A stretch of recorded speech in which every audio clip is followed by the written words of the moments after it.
people. It did this year in 2013, out of 207 million cases. So last year, I didn't write that well, so I apologize. Last year, there were 207 million cases, and out of those 207 million cases, 627,000 people died. Most of those people were children. So just to give you, a food for thought there. And in Africa. Okay, but malaria is in Africa, Asia, places where there's just a lot of mosquitoes in tropical climates.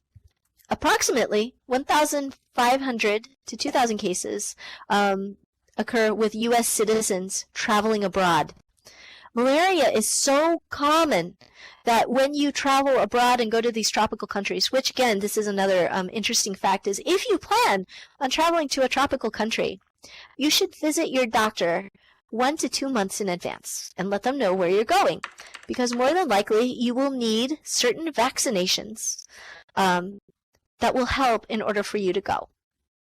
So, for instance, I have a vaccination for Salmonella typhi because, when you go to Vietnam, there's foodborne illnesses and things like that that you normally wouldn't be vaccinated from here.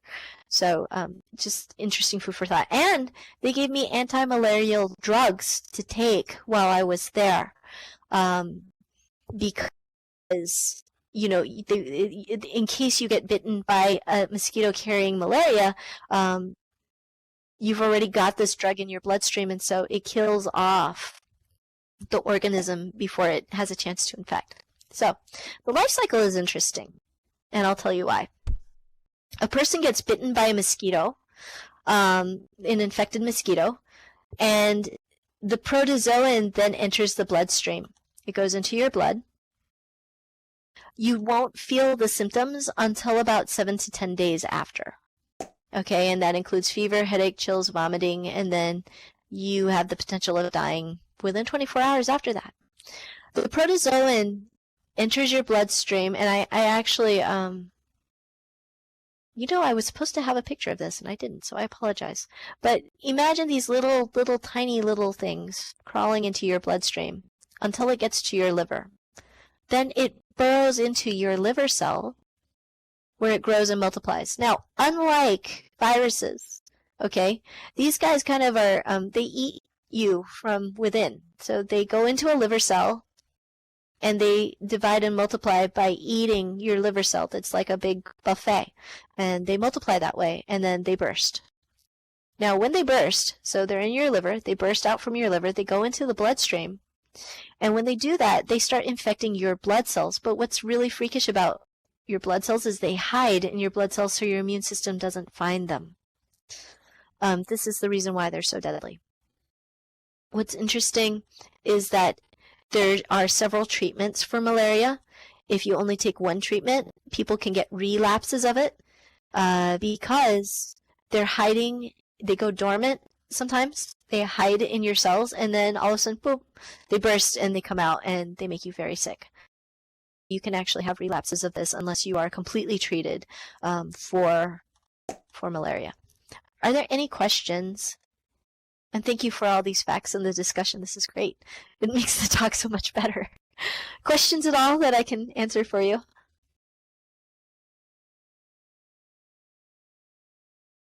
No? All right, treatment and prevention.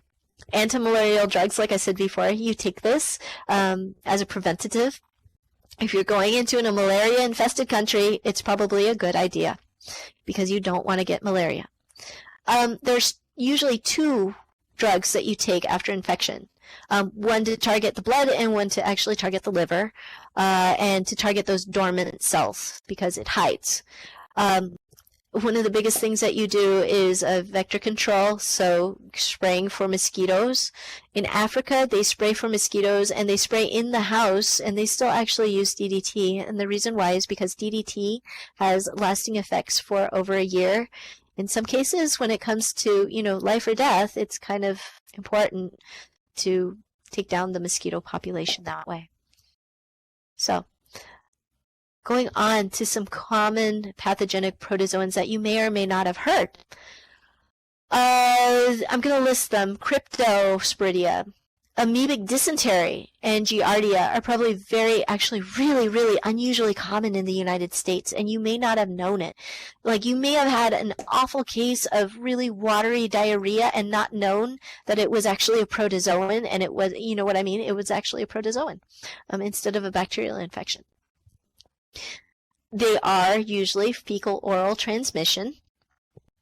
Cryptosporidia you can usually get like in swimming pools, which is why it's important not to swallow the water. Daycares where they don't clean, they don't bleach properly and do all those other things. Cryptosporidia usually clears itself. From what I've read, a lot of people actually get cryptosporidia and they just don't know about it. They have diarrhea for a couple days and then it's done. They move on. Amoebic dysentery and giardia. You actually will need medication in order to clear it. Amoebic dysentery is by this protozoan, Entamoeba. It usually affects your intestines, but if it gets really bad, it can actually burrow into your lungs and into your brain, where you die. Another protozoan that you might have heard of with amoeba is, contact lens wearers. There's actually a couple stories if you Google them, where if you don't properly wash your contact lenses, or if you keep them in your eyes for too long, than one day, you are more susceptible to amoebic infections that can actually make you blind. So it's good to wash your contacts. Giardia is waterborne, and you can get this by like drinking water out of a stream. For instance, like campers tend to get giardia a lot, and your dogs tend to get giardia a lot when they go to dog parks and things like that. So, bottom line in terms of prevention of this is you want to filter or boil your water. Don't drink the pool water. And of course, like I said before, wash your hands frequently. I wanted to bring up a common STD, again, that people may not have realized, which is called trichomoniasis. It's a common STD. Men usually are asymptomatic carriers, but in women, they can either be asymptomatic or it causes cramping and lovely greenish discharge and painful urination. Sometimes women will come in and they're complaining it's a UTI. They pee in a cup. You look at it under the microscope and lo and behold, they're swimming and looking at you and smiling because they actually have this protozoal infection instead of a bacterial infection. It can be easily treated, but if women don't treat it, then, if they become pregnant, they can actually have a higher risk of developing premature underweight babies. So there's that. Anything else that I can answer for you before I talk about toxoplasma? Because that's a fun one. Questions at all? No? All right, I'm going to go on. All right, so Toxoplasma gondii.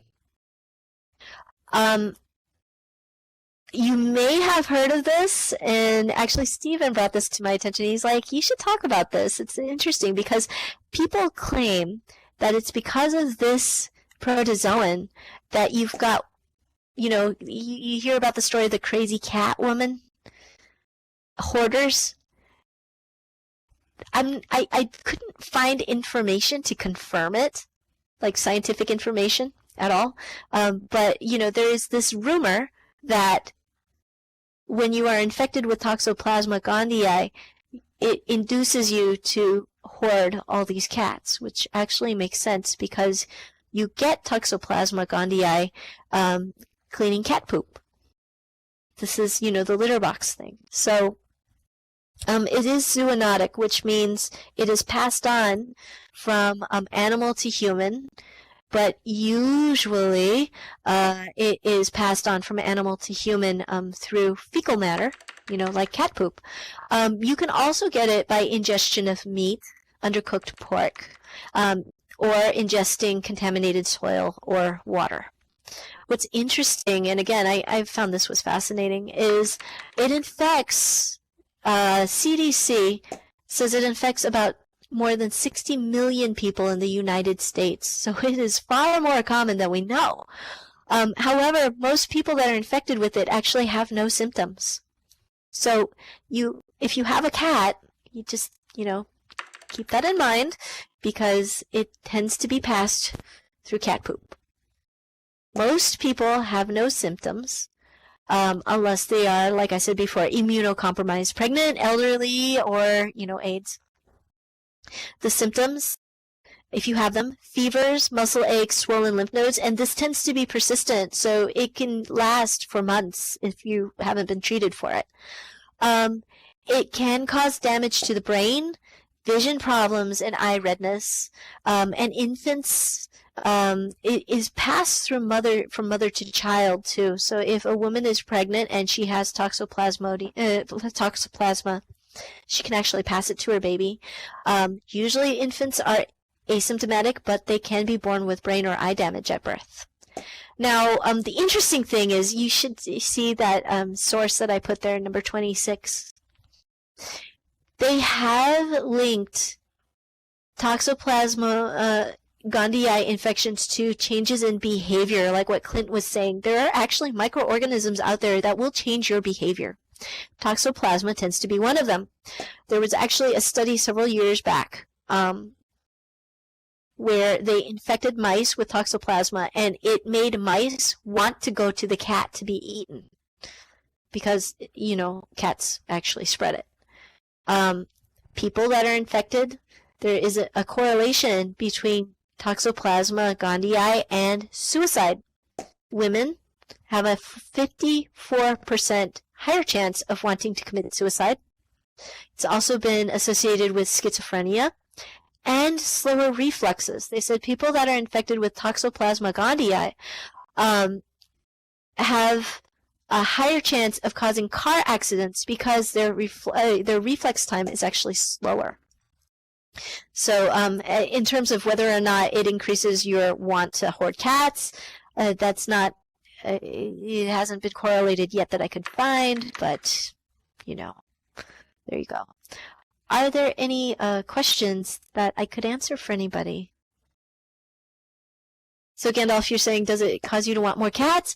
It's been speculated, but not proven. Not scientifically proven. Let's see, Vadi asks, can a human with this infect another human? Would that be if she or he cooked for me without washing her hands? I do not think so. In fact, I would say no. And the reason why, I didn't go into it in detail here, but the poop has to sit for a while in your litter box before it develops into something infective. So, in fact, one of the things that they say to prevent toxoplasma is to change your cat litter box every day. If it sits for a couple days, it actually increases the chance of infection. So, yeah. Dogs eat poop. I know. I don't know if dogs get toxoplasma, Rune. I'm not sure if it does. Any other questions that I could answer for you?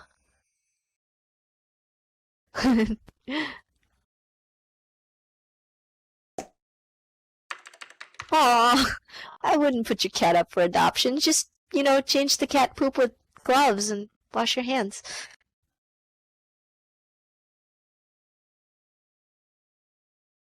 Okay, so I'm reading what Thick Brick wrote here. Wikipedia says numerous slides have shown living in a household with a cat is not a significant factor for T. gondii infections, though living with several kittens has some significance. So there you go. And then you can see the numbers there. So if you go to the wiki, there's probably some sources there for you.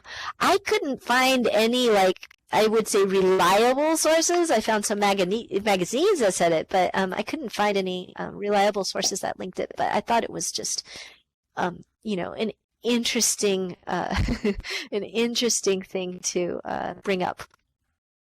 Okay, I'm going to go on to fungal diseases. Fungus is also a eukaryote, by the way, which is part of the reason why when you have ringworm or athlete's foot or yeast infections, it almost takes over a month to clear it, at least. These are they can be very problematic. And again, eukaryotic pathogens are just nothing to laugh at, and funguses are one of those. Now, I wanted to talk a little bit about toxic mold, only because it's in the media a lot, and to be honest with you, I didn't know much about it. I actually don't know very much about fungal diseases because my thing was, more bacteria and viruses. But toxic mold, Stachybotrys, Chartarum, I think is the second word. I just know it by Stachybotrys because it's a fun word to say. I looked at the CDC site, and I looked at some other pieces, and what is interesting is it seems like this toxic mold doesn't cause any more issues than any other mold problems. Meaning, if you have extreme mold allergies or you are exposed to a lot of mold spores, it can cause respiratory problems, asthma, and infections and other things. But they tend to be more prevalent and linked to upper respiratory tract diseases in, again, immunocompromised people, or if they're in very large amounts. Now, people are like, well, then how do I prevent this and stuff like that? First thing is that if you have a mold problem in general, you really should get rid of it because you have a lot of mold in your house, and your body will actually have a very strong allergic reaction to it anyways. So it doesn't necessarily have to be this species that does it. It could be any common species that is in the house. I thought that was really interesting. So I actually dragged up some stuff. Actually, no, I thought I had another slide about that, but maybe I didn't. Oh yeah, I took it out. Okay, so oh, I know what I did. It's out of order. Okay, so let me go here. So let me talk about treatment and prevention for these things. Like athlete's foot and all of that stuff. Treatment and prevention for mold. You want to clean it, but you want to wear a mask. And you can buy like a cheap mask at Lowe's or Home Depot or something. There's special cleaners for it, but it works just as well, and I would actually argue better if you just mixed a cup of bleach with 1 gallon of water. What you don't want to do, though, is mix that with another cleaner, especially ammonia, because then you create a poison gas that can kill you. So just bleach with water will do the trick. You want to dry the areas out, and then, get rid of the mold problem. Either change the plumbing or whatever you need to do, add a humidifier if it's in the basement, so on and so forth. You don't get mold unless there's a lot of water there and it's very dark. So, to keep that in mind is the best defense against fungal diseases and fungus in general is dry it out. Now, for fungal diseases of the body, treatment is usually antifungal creams, there's sprays, and there's also medications that you take orally. If you have what's called oral thrush, which is a yeast that is in your mouth, they actually have antifungal washes, mouth washes, that you have to actually swish quite often for very long times before you actually get rid of it. Now, athlete's foot is actually spread by pretty much walking barefoot in public areas where people with athlete's foot are. They spread the spores around, like in places like locker rooms and showers. So where there's lots of moisture on the ground, you can get athlete's foot. When I go to a hotel, I actually wear flip-flops everywhere because I'm paranoid. So something to keep in mind. Another thing is you don't want to exchange nail clippers because you can get nail fungus. Also, when you go for your pretty manicures and pedicures, check for a license, but also, and I didn't know this until I did the research today, or 2 days ago, that their instruments are sterilized. So if they're just picking it off the table and you don't see that, there's a cleaning procedure or something like that, then just walk out, because you don't want a nail infection. Believe me, they can last for a very, very long time. They're very problematic. And then again, stay dry. Change your socks every day, and people would also say change your shoes every day too, to kind of prevent that moisture from building up. Any questions before I go on to vaccines? You know, Thick Brick, I have bleach in bulk. I will tell you that. I buy 3 bottles at a time. And a lot of it, I go through a lot of it. Questions? Does cold weather help kill the bad stuff? I don't think so. I know that heat can help because viruses don't really like heat. You know, and there's a whole thing about temperatures and stuff like that, but I don't think cold does anything. And incidentally, you know how people say put your jacket on, you'll catch a cold? That actually isn't the case. You do need a pathogen in order to do that. So, you know, it's better to just say, wash your hands. I would rather wash your hands instead of, you know, wear a jacket. But wash your hands. and cover your mouth when you sneeze, but not with your hand, but with the crook of your elbow or with your forearm. So let's see. In toenail infection, does the infection last until you take antifungus? Yes, that is my understanding anyways, Potato Fry, is that you actually need to take an antifungal going to the doctor. Because the other thing, too, about fungal infections is they can spread, right? And I would rather get rid of 1 fungal toe than have 10. Steven says here, sometimes cold weather can make it worse, depending. That's true. If you have a cold water going through a warm house, you can get condensation and more mold growth. Yes, very true. Yeah, other questions? I know that there's discussion in here too, so I'm gonna just stick to questions right now if people have that. And I'm almost done, by the way, because I know there's a lot of information that I gave you. Okay, Potato Fry says, and does it change the shape of the nail until it grows out? Yes, until it grows out with antifungal. Yes, it does. And in fact, in extreme fungal nail cases, the doctor will remove the nail and let it grow back because it can be a huge issue. So yes, they remove the whole nail. Can I go on? Or do people have other questions?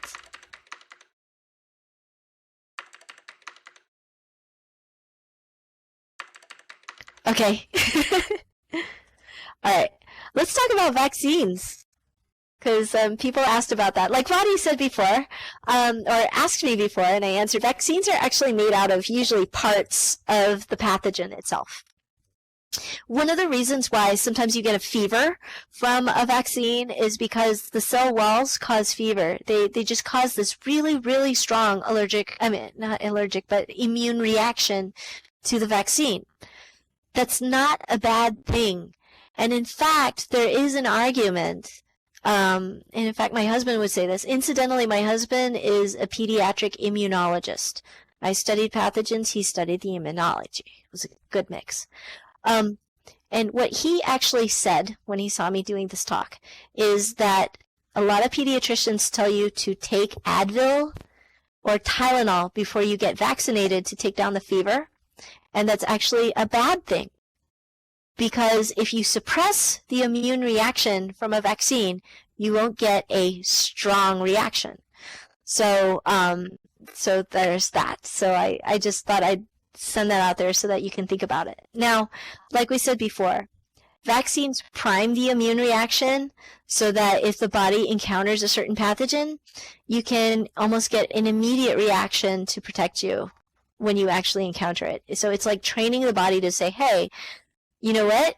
If this comes here, if this comes into your body, then you really should, do something about it, like right away. Don't wait. Because if it's a foreign antigen that comes into your body, it takes a while before your body even knows, that something's going to happen. It is because, and I want to bring this up, remember smallpox? Terrible, terrible smallpox? Vaccines is what eradicated it. Polio. Vaccines is what caused it to go away. So vaccines are very good. They're very good for you. They do not cause the sickness itself. It may cause some of the symptoms of it, but believe me, you would rather have the symptoms from a vaccine than actually have the disease itself. So they virtually eliminated a lot of the devastating effects of diseases in the United States. Some facts, though. There is a controversy sometimes. They say 1 in 68 children born in 2002 have autism. It is on the rise. It is correlated with vaccination. There is a positive correlation with vaccination. But whether or not vaccination causes it is something different, and that has not been proved yet. But I'm going to talk a little bit about that in a second, because this is a really good point of discussion. The IOM report on adverse effects of vaccines, and you can kind of see I think 23 is the reference to that. The findings indicate that these vaccines are relatively safe and that serious adverse events are quite rare. They're rare, so you have to kind of weigh the numbers in some ways. When you take a vaccine, there is always a risk that you're going to have some sort of reaction no matter what. So I'm going to just say that. Is the risk more, more than catching, say, smallpox? No.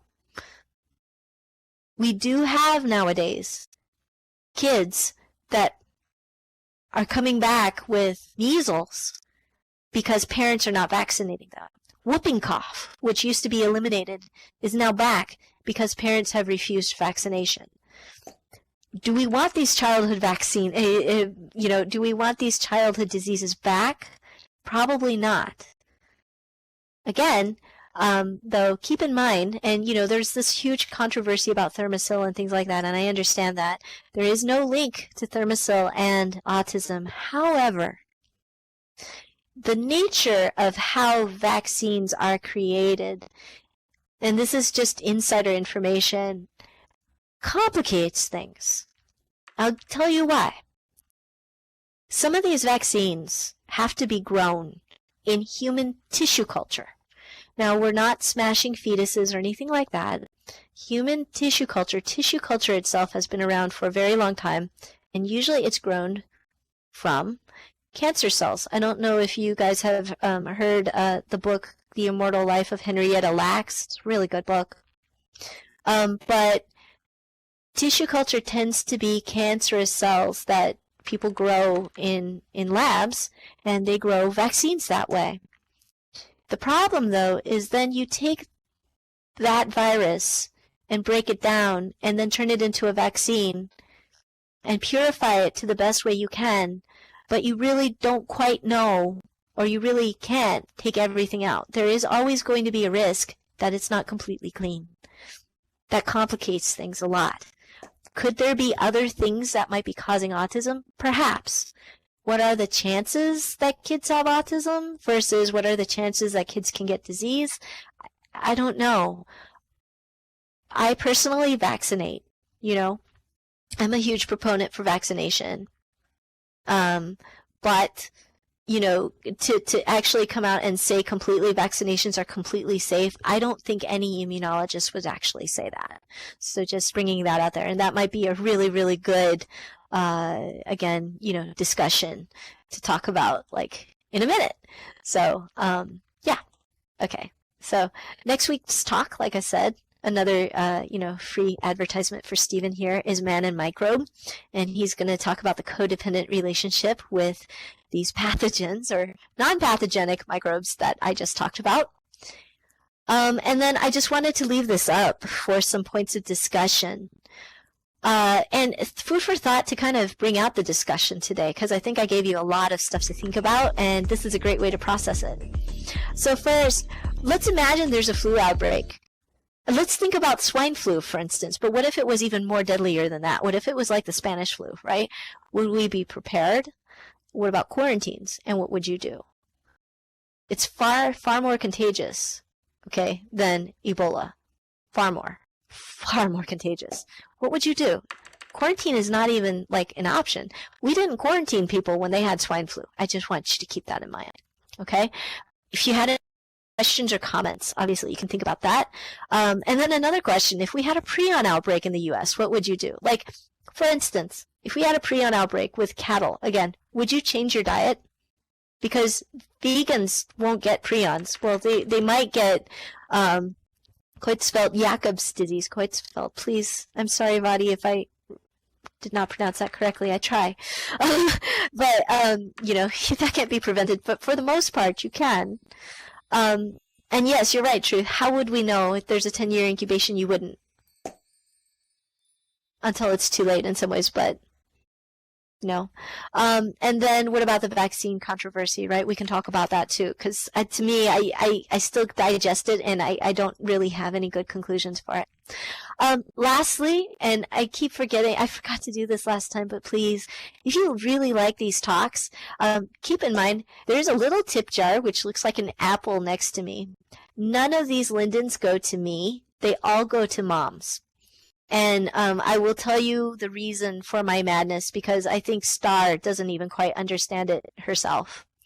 I just really like talking here, and I really like everybody that's here. So, and I really enjoy sharing information with people. So that's obvious. That's honestly why I really like doing it. And plus, if I can get a pilot study out of it, then that means that helps me with my studies too. So please, if you like these talks, Star uses this money to pay for the venue. She's always trying to improve the experience, always trying to improve the experience here. So this kind of encourages her, obviously, because I don't want it to die, and I do want people to keep going. Incidentally, if you are interested in talking at moms, please do talk to Star. And if you're intimidated by it, for instance, you have something to say, but you're not sure how to make slides or how to present it, please talk to me too, and I can help you out with some of that, because I'm a huge advocate for human voice, and I firmly believe that people have really good stuff to say, and we should listen. And so this is kind of a chance to be able to do that in a really nice way. We are booked out, by the way, for the next 3 weeks with talks on Tuesdays at 6:30. So Stephen will be talking next week, and Natalia, who is also here, will be talking the following week. And then after that, I'm actually going to be doing a talk on the history of cancer. So with that, Star, did I forget anything, or did I get everything that I needed to? All right. Everybody, I'm going to shut my mic off, and everybody else is more than welcome to talk at this point, please.